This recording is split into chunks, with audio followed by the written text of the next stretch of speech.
This is KGW News at Sunrise. Coming up on Sunrise, people living at the May Apartments in Southwest Portland have some closure.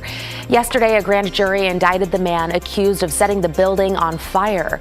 This morning, the new information we've learned from court documents. Plus, looked out our bedroom window and literally the fire was right there at the fence line about 15 feet from our window. That's one of several Vancouver homeowners forced to evacuate because of brush fires.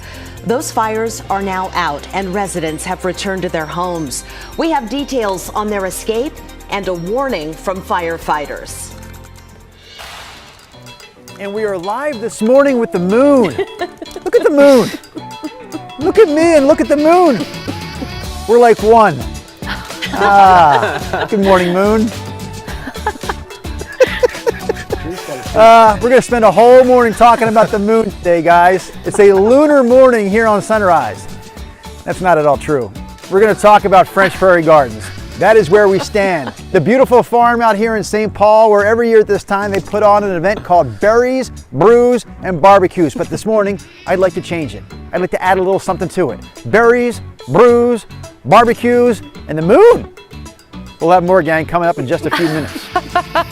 okay, yeah, lots to come with the moon and Drew and all the barbecue, brews, and berries, right? The moon and the sun. Yes. Boy, it's going to get toasty today. Haven't been up in the 90s since 17th day of May when we were talking about all that.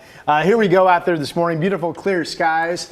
Talking about a high that could go as warm as 94. Confidence is full that we will at least make it up to 90.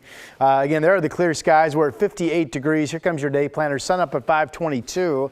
I have us 80 at noon. Yesterday it was 82. And then real quick, Brenda mentioned those fires. You know, we've had winds gusting to 30 miles per hour the last 3 days. We had them gusting to 31 at the airport yesterday. Today, that's gone, which is good news. It's more like fires burning 5 to 15 miles per hour, but we're still very dry. We'll get up to 90 or 94, and today will become the 22nd straight day of no rain. Back to you. Thank you. Well, that's something. All right, let's go ahead and take you to the top deck of the Markham Bridge. That's a tough way to start your morning. I'm not sure if this guy ran out of gas or what, but stalled vehicle there, northbound I-5. Otherwise, traffic rolling just fine on that side of town. Quick look at the Sylvan Hill, Highway 26 wide open, and behind door number 4, a quick check of the trip out of Clark County. And right now, we are focused on northbound I-5. The left lane will be closing a little bit later on today for some extensive road work. I'll have more on that coming up in just a few minutes, guys. All right, we'll see you then. Thank you, Chris. That 22-day stretch of dry weather has prompted a temporary burn ban. Tualatin Valley Fire and Rescue issued it for Washington, Clackamas, Yamhill, and Multnomah counties, and it starts this morning at 8 o'clock. Meanwhile, strong winds kept firefighters in Vancouver busy yesterday with 2 fires that forced people to evacuate their homes. Devin Haskins has more on those, plus reaction from homeowners about their close call. Good morning, Devin. Yeah, good morning, Brenda. That first fire started just after 2 in the afternoon on Monday in thick brush along the Burnt Bridge Creek Trail. Witnesses telling 911 that the flames whipped up into the air as high as 10 feet tall. Firefighters say strong winds pushed the fire uphill towards the homes, prompting temporary evacuations and the fire was then under control in just a short while. Although it was only 2 acres, Vancouver Fire says it took almost 3 dozen fire crews to get it under control. Just over an hour after that one started, another fire started in trees and destroyed an abandoned shop. Firefighters got that fire also out pretty quickly, but it too also forced temporary evacuations from some nearby homeowners. Looked out our bedroom window and literally the fire was right there at the fence line about 15 feet from our window. It became so intense in our backyard they had to call in another unit, and 2 trucks came over here, and thank God the chief said if they'd been another minute or 2 late, the house would have gone. So no one was injured in either fire. Vancouver Fire, though, reminding everyone to keep a defensible space around your home, free of debris as we enter these summer months. Christine. Yeah, good advice. Thank you, Devin. New court documents show sheriff's deputies were scheduled to remove a man from his Southwest Portland apartment the same day he's suspected of setting the building on fire. Garrett Repp was in court yesterday. A grand jury indicted him on 55 counts, including arson and reckless endangerment. The fire happened a few weeks ago at the May Apartments on Southwest 14th and Taylor. Records show Rep was living inside the apartment after he'd been evicted. Investigators say there's possible evidence of arson inside Rep's apartment. A specially trained dog apparently found several samples of potential what they call accelerant. Nick Gomez and his dog were among the 16 tenants home when that fire started. He's been in a hotel ever since, but says he's close to getting permanent housing. I hope to resettle and acclimate very quickly. Like I just want this chapter to be over with. Rep is still in jail. His next court date is June 23rd. Nurses at 3 Providence facilities have voted to authorize strikes. They're in Portland, Seaside, and Home Health and Hospice. Those nurses say they're concerned about eroding patient care, unsafe staffing levels, and inadequate wage and benefit packages. Providence says it's disappointed in this strike vote.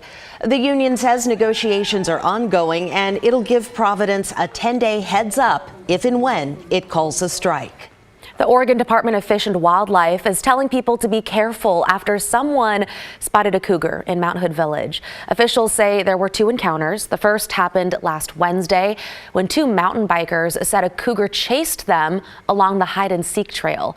Another mountain biker reported a sighting on Friday. So here are some tips from wildlife officials if you happen to encounter a cougar. Be calm, stand your ground. If you have one, keep your bike between you and the animal. Back away slowly, don't run though. That could trigger a chase or an attack. And you want to speak firmly in a loud voice, make some noise, make yourself look bigger. If a cougar does attack though, fight back with whatever is around you. Okay, you guys, check this out. America's best new restaurant is right here in Portland. The James Beard Award selected Cannes. Chef Gregory Gourdet's Haitian restaurant. Gourdet, of course, no stranger to top honors. Last year, he won an award for his cookbook. Portland's Vince Nguyen also won a Best Chef Regional Award for his Vietnamese restaurant, Berlou. Boy, a big congratulations to both of those. Oh my goodness, I've been to Cannes. Yeah. It's fantastic. Really hard to get in. At least it was back then. Reservations, you really have to get on it when they come out. Just drop my name. Yeah, no, I don't think that would work. A friend of mine who's a big foodie, like literally she and her husband had to get that reservation. They were on 2 different phones trying to get reservations. Are we like? I just was along for the ride. Are we talking like weeks? I mean. Yeah. Oh, sometimes. Oh, wow. Yeah. But it was delicious. Okay, I'll take your advice, not just show up and go, hey, weatherman here, I'm hungry.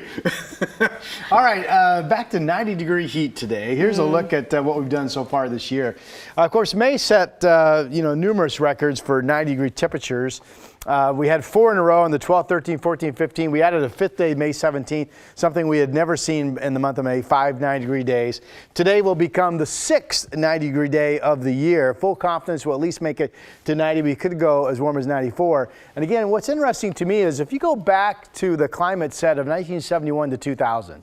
So in other words, when I was standing here doing the weather in 2000, 2001, and 2002, I was telling you that the average number of 90-degree temperatures for the entire year was 13.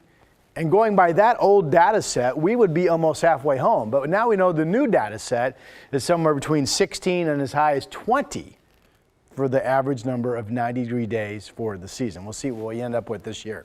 All right, low pressure system firing more storms down in Nevada. We had action in southern Oregon yesterday and out around Burns. That has all fizzled out, but expected to return. So it's dry out there right now. Thunderstorms coming a little bit later today. The beautiful clear skies, 58 is our current number out at the airport. It's clear at the coast and temperatures have dropped off, 41 in Newport. Up in Cowlitz County, good morning, Kelso, 49 in Longview. Bend is 52, and good morning, Baker City, 42 is your temperature. Futurecast showing you that thunderstorm action kind of where it was yesterday, crawling up the South Oregon Cascades and out across the southeast, and action generally expected to be near, but mainly south of Sun River once again. All right, to the coast we go where it will be sunny today. Temperature 70 degrees. Winds today finally calming down. We've had 3 days in a row of the coast being over 30-mile-per-hour wind gusts and the valley being right around 30. The airport PDX hit 31-mile-per-hour gusts yesterday. Today it's more of a 5 to 15-mile-per-hour wind up and down I-5, so that will help lower fire danger somewhat. Temperatures at least hitting 90, and again we could go as toasty as 94. Now it's expected to only hold I say only, in the upper 80s up in Cowlitz County. Here's the 7-day. 94 today, 92 tomorrow, 80s on Thursday, 70s over the weekend. The record today, by the way, is 98, and that will not be challenged, thank goodness. Beautiful morning to be out and about, and here he is, Drew Carney. Hey there, Rod Hill. We are out and about on the farm this morning. We're talking French Prairie Gardens out in St. Paul. French Prairie Gardens is the name of the farm. The name of the event they put on every year at this time is Berries, Brews, and Barbecues. We're going to focus on the berries portion of the event coming up next with a look at a few different varieties. Yes, time to fill our tummies with some delicious berries.